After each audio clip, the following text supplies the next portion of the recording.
The formula sat untouched on the counter, steam rising from the bottle like a question without an answer. Daniel stood over it, hands trembling, eyes hollow from nights with no sleep and days with no solution. The kitchen was cold, not from the weather outside, but from the silence that fills a space where love has just left. His wife had died days earlier, shortly after bringing their son into the world. The child, Noah, was breathing, living, needing. But he would not take formula. Every attempt ended in cries that tore deeper into Daniel than he knew he could bear. A newborn who refused to eat. A father who no longer believed in miracles. He had tried everything. Warm baths, different brands, rocking chairs and whispered lullabies. But what the boy wanted, what his body remembered, was something Daniel could not give. It was close to midnight when Daniel opened his laptop with hands stiff from holding too much grief. He logged into a parenting forum he had joined weeks before, back when he still believed in planning for the future. His post was short, unguarded. "My son won't take a bottle. I lost my wife last week. I have no one. If anyone has breast milk to spare, please. Help me keep him alive." He sat back, exhaled, expected nothing. The world doesn't often stop for quiet desperation, but one message came, simple, unassuming. It read, "I have milk. I lost my baby too. I don't need anything, but I'd like to help." He stared at the words, reread them, again and again. In that moment the screen glowed not with resolution but with something softer, something like breath after drowning. He didn't know her name yet. He didn't know the cost, but he knew one thing. She had milk and kindness, and the kind of silence that might just hold both of them together until they could stand again.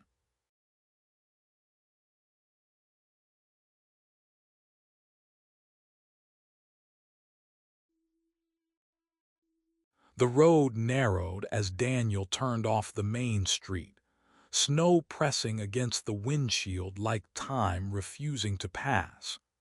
His hands clutched the steering wheel with the quiet desperation of someone trying to hold a life together with nothing but skin and will.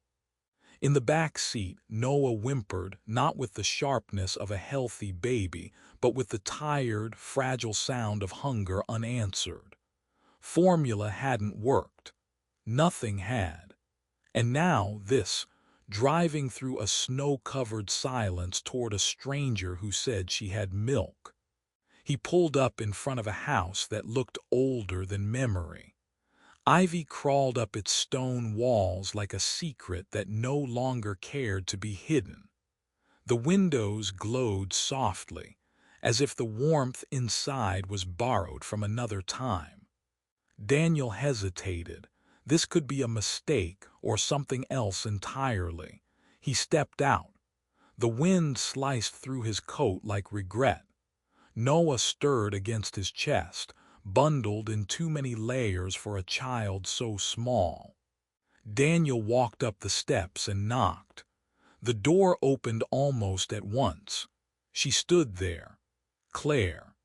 She looked younger than he'd expected, but there was something in her eyes, something hollowed out and deep, like a well that had stopped offering water but still knew what thirst felt like. Her sweater hung loose over sharp bones. In her arms she held a doll, not a toy, he realized, a placeholder. "I'm Daniel," he said, voice barely catching up with his breath. "You messaged me about the milk." She stepped aside without a word, just a small nod that said, "Come in if you can bear the weight." Inside, the house breathed differently. There was firelight, the scent of chamomile, the hush of a place kept tidy not for guests but for memory. On the mantel, framed photos of landscapes, all calm, all distant, and one baby, wrapped in a hospital cap, staring wide-eyed into a lens that never expected goodbye. Claire set the doll on a rocking chair by the fire and turned to him. "May I hold him?" she asked. Daniel hesitated, but Noah whimpered again. And Daniel, out of choices, out of pride, handed him over, not because he trusted her, but because something in her hands looked like they still knew how to comfort. Claire sat, adjusted her sweater, positioned Noah gently with the instinct of someone who had done this too many times to forget, and then he latched. No resistance, no screaming, just the soft rhythm of a baby finally fed. Daniel froze. The fire crackled. Somewhere a floorboard creaked, but the world itself seemed to pause. Claire didn't speak. Her hand moved slowly along the baby's back. Her eyes were closed, not in peace, but in something quieter, like the body remembering how to hope before the mind catches up. "I've tried everything," Daniel said, voice breaking. "He hasn't eaten like this since the hospital. I thought I was going to lose him too." Claire opened her eyes. She didn't cry, but her voice carried the ache of someone who had. "When I read your message," she whispered, "something broken in me leaned forward, like maybe I still had something left to give." They sat like that, the three of them, in the silence between two griefs. A child without a mother without a child, and for one fleeting moment, it began without ceremony. No grand declarations, no plans made. Just Daniel showing up the next morning, Noah tucked against his chest in that same oversized blanket.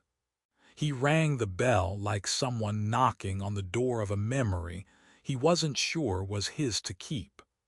Claire answered wordlessly, as though the space between them had always been open.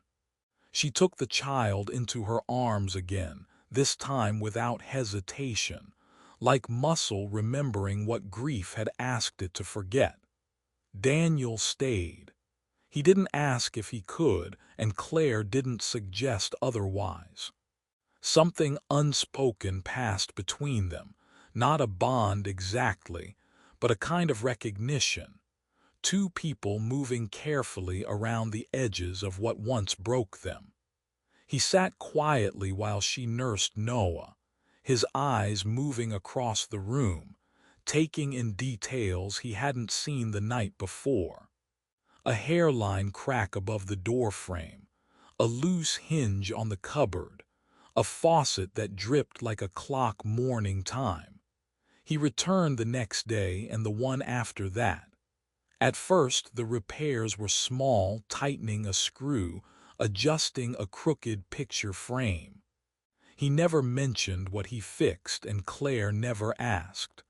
But each time she walked past something quietly restored, her hand would linger for a second longer, her breath would catch slightly in her throat. She noticed, and that was enough. In return, she began reading aloud to Noah poems mostly. Lines by Mary Oliver and Wendell Berry, words chosen not for children but for souls half-healed. Daniel listened from the doorway, his hands still, his breath sinking unconsciously with the rhythm of her voice. The baby would fall asleep in her arms as if the syllables themselves were lullabies. Some mornings, Daniel brought things. A box of herbal tea D once mentioned offhand. A pair of wool socks left folded on the radiator. He never explained, never lingered for a thank you. But Claire began setting an extra mug on the counter anyway, filling it before he arrived. They rarely spoke. Not about the past, not about grief. Their silence wasn't awkward, it was sacred, like two monks tending to the ruins of something once holy. Words in those early days would have felt like an intrusion. Outside, the season was shifting. Snow melted into slush, and the trees began shedding their stillness. Inside, something softer was unfolding. Not love, not yet, but a sense of mutual anchoring. Like two survivors learning the language of care all over again. Once Claire found a note in the hallway. A single line, scribbled in hurried handwriting. "The bedroom window sticks. I'll fix it tomorrow." That night, she sat alone with the paper in her lap longer than she'd care to admit. Not because of what it said, but because someone thought to notice. Every small act was a whisper, "I see you. I'm still here." And it was in these details, these quiet, intentional fragments, that something unnamed began to take root. Not a romance. Not a friendship in the conventional sense, but a presence, a stitching back together. They were not healing each other. They were simply showing up for the healing to begin.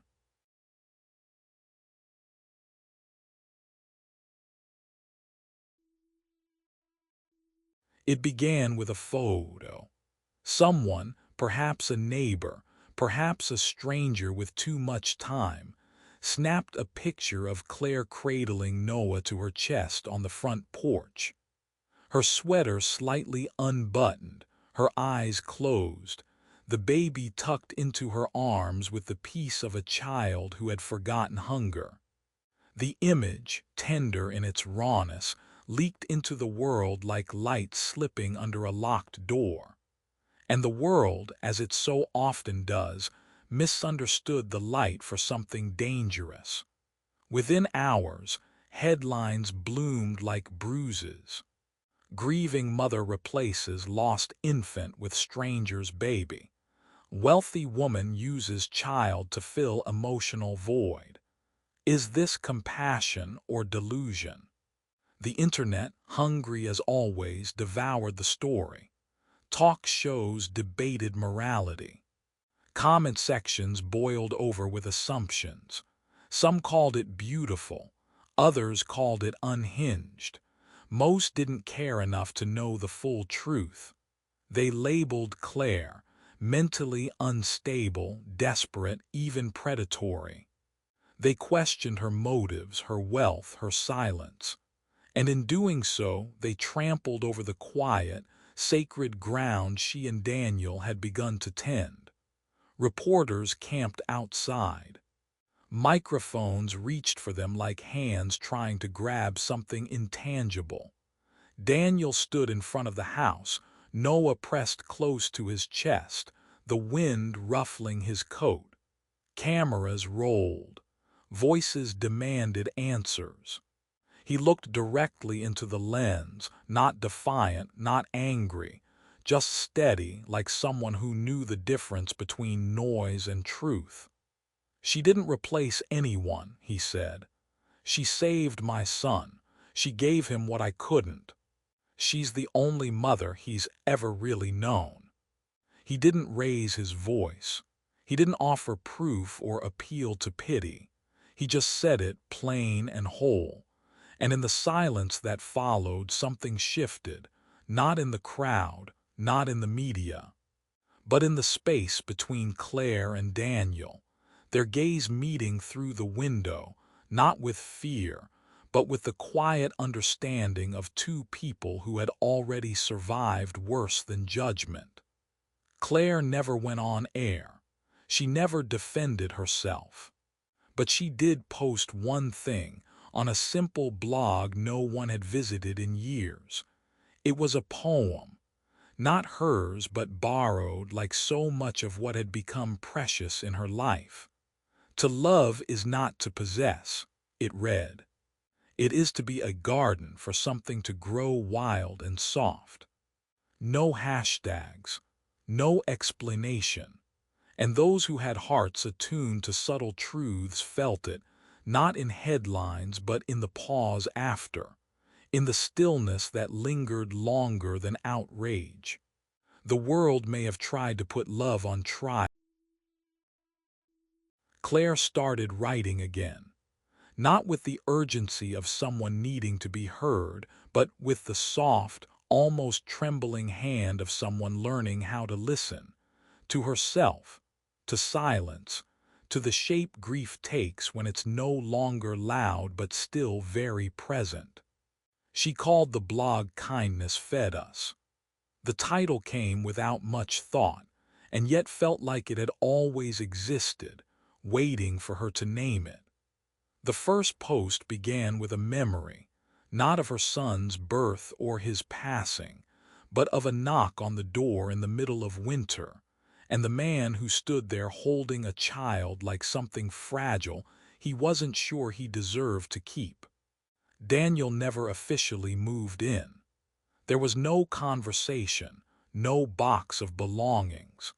But one day, Claire looked up from making tea and realized his keys were on the counter. Noah was asleep in the room that used to be silent, and her loneliness had learned to share space. They never defined what they were. There was no talk of labels, no attempt to organize the unpredictable tenderness growing between them. They simply kept showing up. Daniel would read late into the night while Claire folded laundry beside him. Claire would hum old lullabies while Daniel made breakfast with one hand and held Noah with the other. People asked, eventually neighbors, relatives, even strangers who stumbled across the blog. "Are you too?" Claire would just smile, a little sad, a little amused. "We're something," she'd say, "something whole." Her blog gathered quiet readers, mothers who had buried children and never found the words, fathers who raised babies alone and didn't know anyone noticed, women whose bodies still produced milk long after loss, unsure what to do with that remaining ache. They read Kindness Fed Us like scripture, not because it promised healing, but because it told the truth about how long healing can take and how beautifully strange it can look. There was no viral fame, no book deals, but there were emails, handwritten letters, packages with knitted socks and tea, and pictures of children held a little closer after someone read her words. She wrote not to relive the pain, but to witness what followed, the soft blooming of new rituals, the way grief moved over to make room for something else, not joy exactly, but presence. Tuesdays became soup night. Sundays were for books, and every morning she would open the window in the nursery, not out of habit, but because it was a rainy Tuesday when Claire opened the door to the room she hadn't entered in months. The nursery still smelled faintly of lavender and wood polish. The curtains, drawn tightly for too long, let in a sliver of light, enough to show the dust, the stillness, the memories folded into fabric and time. She didn't rush. Grief teaches you not to rush. She walked to the shelf. The box was still there, tied with a yellow ribbon, the card unread. Inside, untouched, was a tiny cotton bib, white with pale blue stitching, meant for the son she never got to feed. That afternoon she handed it to Daniel. Her fingers trembled, not from sadness, but from the weight of something being passed, not down, but forward. "I never used it," she said. "But maybe love doesn't need blood to belong. Maybe it just needs somewhere to go." Noah wore the bib the day he took his first steps, 3 unsteady movements from Claire's arms into Daniel's. He laughed the whole time, not knowing that in that single moment he connected two broken lives into something unbreakable. Neither of them cried, but their silence was loud with meaning. In time, Claire and Daniel co-authored the book together. Kindness Fed Us wasn't a memoir or a how-to manual. It was a patchwork of moments, short essays, poems, journal entries, even drawings from Noah. Each page was stitched together by the quiet belief that kindness, when consistent, could take the place of certainty. They didn't expect it to resonate beyond their small circle, but it did. People wrote from across the country, mothers who had adopted, fathers who had fostered, grandparents raising grandchildren, friends turned into family by necessity and love. The book didn't just speak to grief. It spoke to the many shapes family takes when the heart is open. At the book's launch, someone from the audience asked what no one else had dared. "So, what are you two to each other?" Claire glanced at Daniel. He gave a small, tired smile, the kind worn only by people who have endured together. She answered softly but without hesitation. "We're a family," she said, "woven not from obligation but from what was left, from kindness, and a little boy who never once refused love." That night they went home the same way they always had, not hand in hand, not arm in arm, just side by side, present, steady.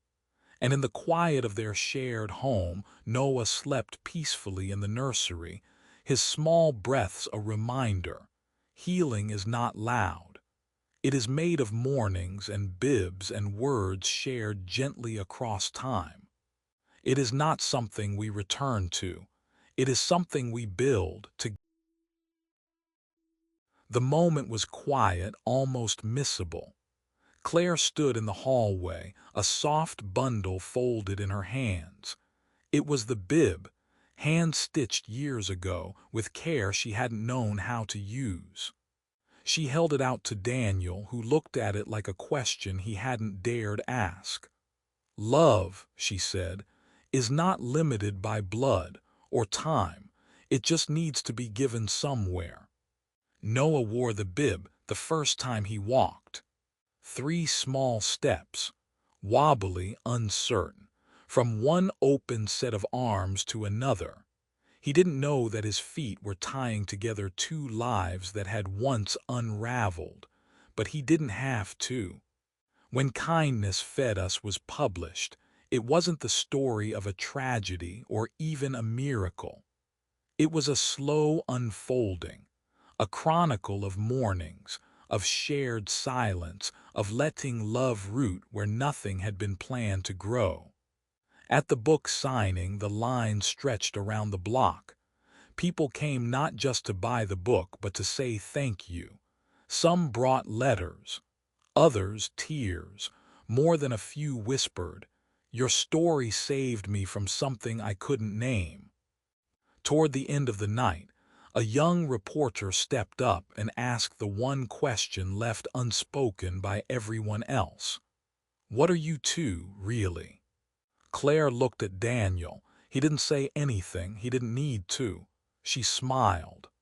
"We're a family," she said, "made of kindness, and a little boy who never once refused to be loved. And maybe that's all it ever takes. Not perfect plans, not matching last names. Just hearts willing to stay, to heal, to begin again, even if they never thought